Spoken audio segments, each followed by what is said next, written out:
Pour profiter davantage de la vidéo, il est conseillé de faire une capture d'écran, répondre aux questions avant de voir la vidéo et s'il le faut, reprendre l'exercice après avoir visionné la vidéo.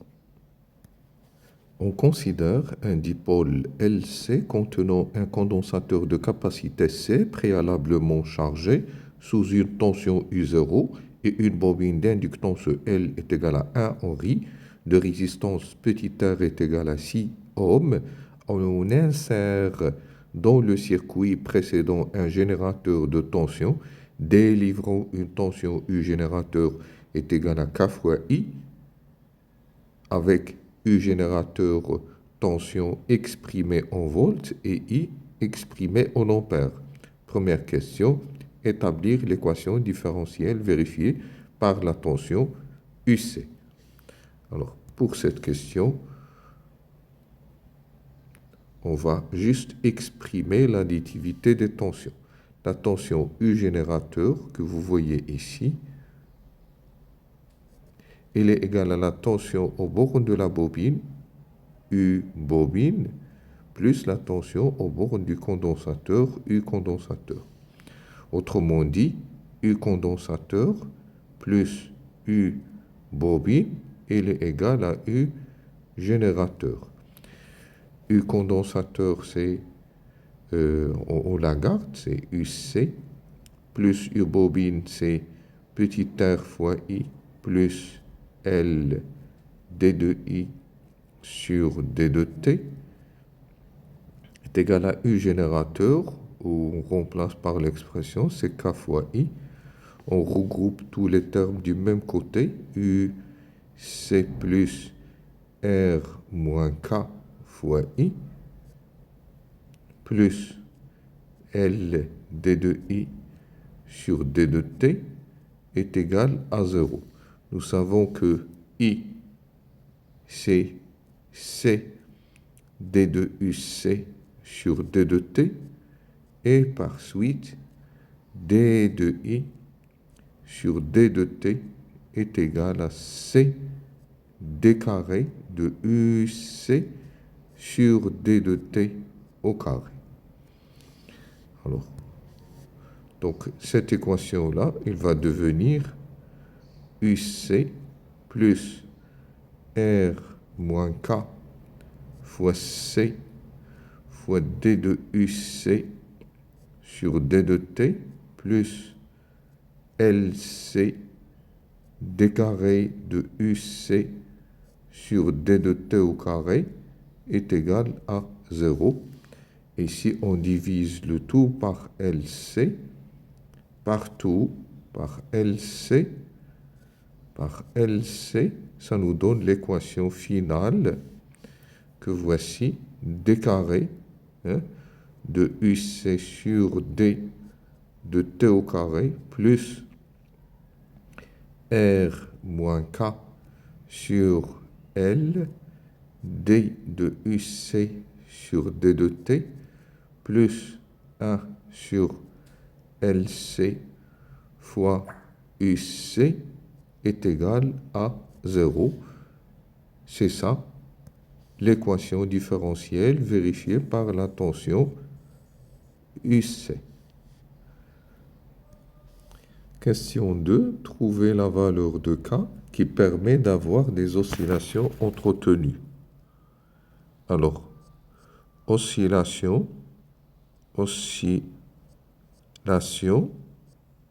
entretenue.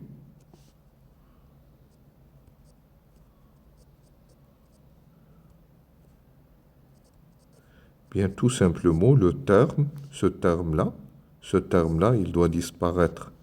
C'est-à-dire que R moins K, il faut qu'il devienne égal à 0. Et cela veut dire que K est égal à R, qui est égal, alors, dans l'énoncé, on nous a donné R est égal à 6 ohms.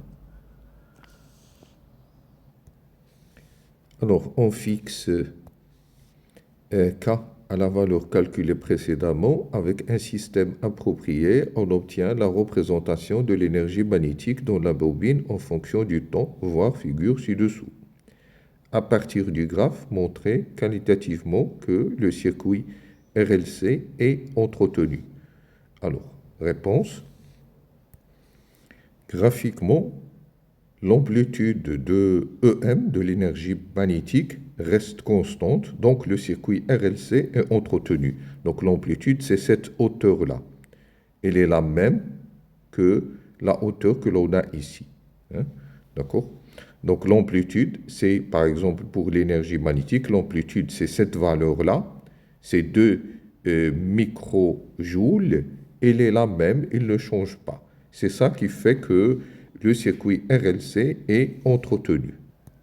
Alors la question 3.2, trouver la valeur de IM, intensité maximale du courant. Donc ça, c'est une question composée, il contient plusieurs parties. La première partie, c'est le calcul de IM. Donc, on va considérer que l'énergie magnétique maximale, c'est 1/2 L I maximal au carré. Et donc, à partir de là, on va pouvoir exprimer I maximal comme étant 2 fois l'énergie magnétique maximale, que l'on divise par L en racine carrée. Application numérique, 2 fois l'énergie magnétique maximale. Bien, l'énergie magnétique maximale, c'est celle-là, c'est cette valeur-là, c'est 2 fois 2 microjoules, 2 fois 10-6, que l'on divise par L. L, on nous a donné la valeur de L, c'était 1 Henri.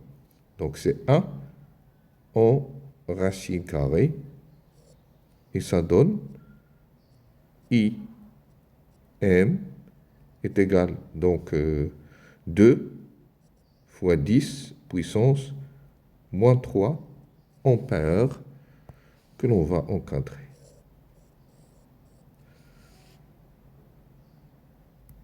Alors pour la question, la valeur de C, alors celle-là c'est en fait, on cherche à calculer la valeur de C. Pour répondre à cette question, on va partir de l'expression de T0. Nous savons que T0 est égal à 2pi racine carrée de LC. Et donc T0 au carré est égal à 4pi au carré fois L fois C. Et donc C, elle est donc égale à T0 au carré sur 4pi au carré fois L. Reste à trouver la valeur de T0. Alors T0, elle est égale à 2 fois la période T de l'énergie magnétique. Ça, c'est un résultat qu'il faut impérativement connaître. C'est important comme résultat. T0, elle est égale à 2 fois la période de l'énergie magnétique. Alors, la période de l'énergie magnétique, c'est celle-là. Hein? C'est donc 2pi fois 10 puissance moins 4 qu'il ne faut pas oublier. Donc, nous aurons 2 fois 2 pi fois 10 puissance moins 4 secondes que l'on va remplacer dans l'expression de C. Donc finalement, T0 au carré est égal à, on n'a qu'à remplacer. On obtient donc une valeur que voici, hein, C est égal à 4, 10 puissance moins 8 farad. L'autre partie de la question consiste à calculer la valeur de la charge maximale Q0 du condensateur. OK. Donc pour la charge maximale, nous allons partir du fait que l'énergie électrique maximale, lorsqu'il s'agit d'un circuit RLC entretenu, elle est égale à l'énergie magnétique maximale. L'énergie magnétique maximale, on l'a comme valeur, c'était 2 fois 10 puissance moins 6 joules. Et donc l'énergie électrique maximale. L'énergie électrique maximale, de façon générale, l'énergie électrique, c'est 1/2 C UC au carré. C'est donc 1/2 C. Si je remplace UC par Q, si je remplace UC par Q sur C au carré, donc ça va nous donner Q au carré. Après simplification, c'est Q au carré sur 2C. D'accord? Et par suite, l'énergie magnétique, l'énergie électrique maximale va être donc égale à Q maximal au carré sur 2C. D'où Q maximal est égal à 2C fois l'énergie électrique maximale en racine carrée. Donc, Q maximal est égal à 2 fois la capacité C qu'on a calculée, 4 10 puissance moins 8, fois l'énergie électrique maximale, qui n'est autre que l'énergie magnétique maximale, 2 10 puissance moins 6, tout ça en racine carrée. Alors la valeur que l'on trouve, c'est 4 10 puissance moins 7 coulombs. Comme dernière question, on demande à calculer la tension U0. Alors, la tension U0, c'est relativement simple comme question. U0, c'est la charge que l'on vient de calculer. U0, c'est la charge que l'on vient de calculer sur C. La charge que l'on a calculée, c'est 4 10 puissance moins 7. Et la capacité C qu'on a trouvée, c'est 4 10 puissance moins 8. Donc, tout calcul fait, ça donne 10 volts.